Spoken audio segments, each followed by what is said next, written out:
Salut. Bon alors quand on s'expatrie, on peut malheureusement pas rentrer pour chaque occasion voir ses proches et on va forcément louper des événements importants comme un anniversaire, un mariage, une naissance, etc. Et par exemple aujourd'hui, ma plus vieille amie fête son enterrement de vie de jeune fille. D'ailleurs on se connaît depuis qu'on est comme ça.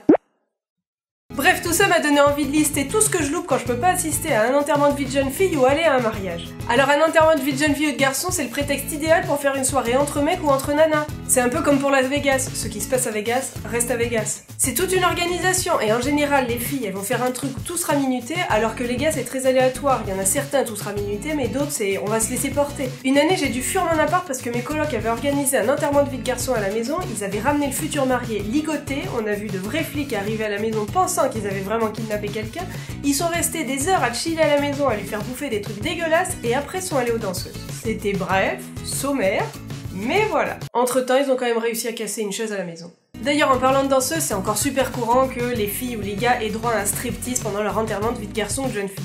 À mes yeux, c'est le truc qui m'angoisserait le plus. Franchement, si ça m'arrivait un jour, j'aurais à peu près cette tête-là. Un message à mes amis, je vous en supplie, ne me faites jamais subir ça. Je pense que je préfère encore sauter à l'élastique que subir ça. Non. C'est voir la future mariée toute la journée se demander ce qui va bien pouvoir lui arriver et en général elle se demande ça alors qu'elle porte une tenue légèrement gênante. Voire très gênante. Les biberons avec une tétine en forme de pénis, c'est que pour ce jour-là. C'est pour les filles très souvent voir arriver le moment où on va se mettre à chanter du Disney ou de vieilles chansons d'ado. Je sais pas pourquoi on fait ça, mais on revient toujours à un espèce de classique, chanson Disney ou chanson d'ado. Toujours. Il a 103 chameaux et chamelles. Et si on va jusqu'à l'étape du mariage, c'est avoir la meilleure occasion pour se mettre sur son 31. C'est très souvent avoir une gueule de bois le lendemain. C'est finir la fête au petit matin ou même la prolonger toute la journée suivante. C'est voir ressortir des vieux dossiers sur les mariés. Moi j'aime beaucoup ce moment. C'est espérer qu'il y ait des invités beaux et célibataires.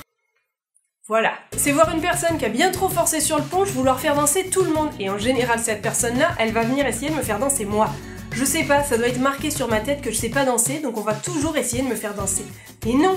Arrêtez, cherchez pas, j'ai déjà essayé. Et la dernière fois où j'ai assisté à un mariage, j'ai voulu aller danser, je pensais que ça se passait plutôt bien, mais quand la mariée est venue me voir en me demandant ce que je faisais, j'ai compris que non, ça se passait pas bien, et c'est vraiment là que j'ai pris conscience que je savais vraiment pas danser. Mais, bah voilà, on en rit. Enfin, moi j'en ris.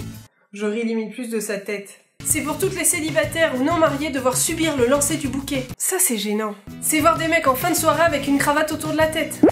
Ça aussi c'est gênant. C'est entendre des musiques un peu kitsch à un moment de la soirée. Pas la queue leu ni la danse des canards, par pitié. C'est voir du monde pleurer. Et en général c'est une bonne partie des filles et le père de la mariée. Je m'inclus totalement dedans, moi je pleure pour un rien. C'est beau, bah oui, on le dit pas assez mais moi je trouve ça super beau. J'adore aller à des mariages. Ah bah oui.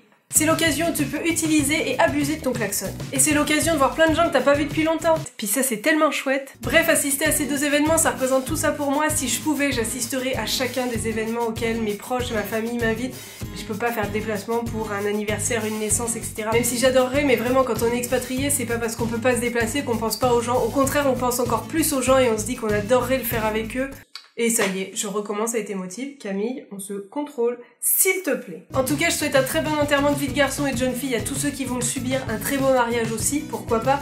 Et je souhaite une très belle journée à mon amie qui doit peut-être à l'heure actuelle être déguisée n'importe comment, avec un biberon, avec une tétine en forme de pénis. Sur ce, je vous dis à samedi prochain pour une nouvelle vidéo, parce que oui, même si je suis en France à partir de la semaine prochaine, il y aura une nouvelle vidéo. En attendant, n'hésitez pas à mettre un petit pouce bleu, n'hésitez pas non plus à me dire dans les commentaires ce que ça représente pour vous le fait d'assister à un mariage ou d'assister à un enterrement de vie de jeune fille ou de garçon. Vous pouvez aussi me retrouver sur mes différents réseaux sociaux, partager cette vidéo pour tous les futurs mariés, et bien évidemment vous pouvez vous abonner. Allez, bisous bisous. L'angoisse du stripteaseur.